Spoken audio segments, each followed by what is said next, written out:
RO Raigarh हवेली के बीचों बीच खड़ा था। टूटा दर्पण, बुझी मोमबत्तियां और हवा में बस एक ही एहसास, सच बहुत नजदीक है और खतरनाक भी। लड़की उसके पास आई। इस बार उसकी आंखों में चमक नहीं थी, बस दर्द और डर। आरव ने धीरे से पूछा, सच क्या है? क्या मैं उस कातिल से जुड़ा हुआ हूँ? लड़की ने उसका हाथ पकड़ा। इस बार उसके हाथ गर्म थे, इंसानों जैसे। आरव, वो आदमी जिसके लिए मैं मरी थी, वो मेरा पहला प्यार था। लेकिन वो प्यार नहीं, पागलपन था। हवेली की लाइटें एक एक करके टिमटिमाने लगीं। उसने आगे कहा, वो आदमी मुझे किसी और के साथ देख नहीं सकता था, और जिस रात मैं भागने वाली थी उसने मेरा खून कर दिया। आरो ने सांस रोक ली। दिल भारी हो गया। लेकिन तुम मुझसे कह रही हो कि मैं उस आदमी जैसा दिखता हूँ? लड़की की आंखें नम हो गईं, क्योंकि वो आदमी मेरा प्यार तोड़ दिया था और तुम मेरा प्यार पूरा करने आए हो। आरो स्तब्ध था। अंदर कहीं गिल्ट भी था, कहीं प्यार भी। तभी हवेली का दरवाजा जोर से बंद हुआ। फिर दर्पण के टुकड़ों में लाल चमक उभरी। वो परछाई वापस आ गई थी। इस बार वो साफ दिख रही थी। काला कोट,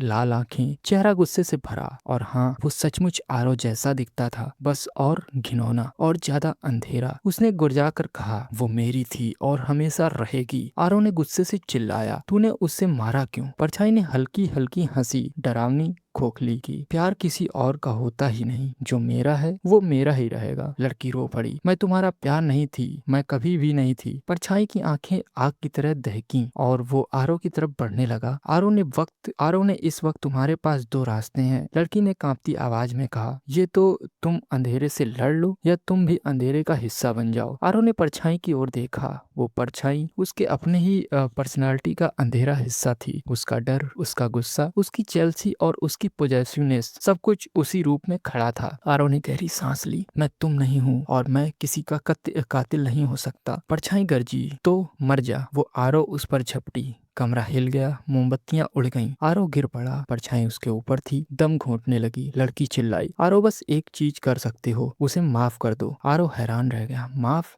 इस पागल को? लड़की ने पुकारा। हाँ, अंधेरा माफी से जलता है, प्यार माफी से जिंदा होता है। आरो ने अपनी आखिरी ताकत जुटाई, सांस टूटती हुई सी, और कहा, मैं तुम्हें माफ करता हूँ। उसकी आवाज कांप रही थी, पर सच्ची थी। परछाई जैसे आग की तरह फड़कने लगी। उसका चेहरा पिघलने लगा और आंखें बुझ गईं। वो चीखी, एक दानव की तरह, और फिर हवा में धुएं की तरह गायब हो गई। हवेली शांत हो गई। हवा हल्की लगने लगी। लड़की उसके पास आई, आंखों में राहत और मोहब्बत। आरो, तुमने मुझे आजाद कर दिया। उसके चेहरे से उदासी हटने लगी। उसकी आंखों में नीली चमक नरम पड़ गई। आरो ने धीरे से पूछा, अब तुम कहाँ जाओगी? वो मुस्कुराई, पहली बार सच्ची खूबसूरत मुस्कान। जहाँ वक्त रुकता था, मैं वहां वापस जा रही हूँ। उसने आरो का हाथ पकड़ा, इस बार बिल्कुल गर्म, जैसे इंसान। अगर अगली जिंदगी में मिली तो हम फिर मिलेंगे। धीरे धीरे उसका शरीर धुंध में बदलने लगा और रोशनी की तरह हवा में खुल गया। आरो हवेली में अकेला रह गया, लेकिन इस बार डर नहीं, बस शांति थी। और बाहर रात के अंधेरे में हवा फुसफुसाई, प्यार अंधेरा नहीं, रोशनी मांगता है। तो दोस्तों, इसका नेक्स्ट जो पार्ट है, उसके लिए आप इस चैनल को सब्सक्राइब कर लीजिए, ताकि आप इसके नेक्स्ट पार्ट की स्टोरी जान सके।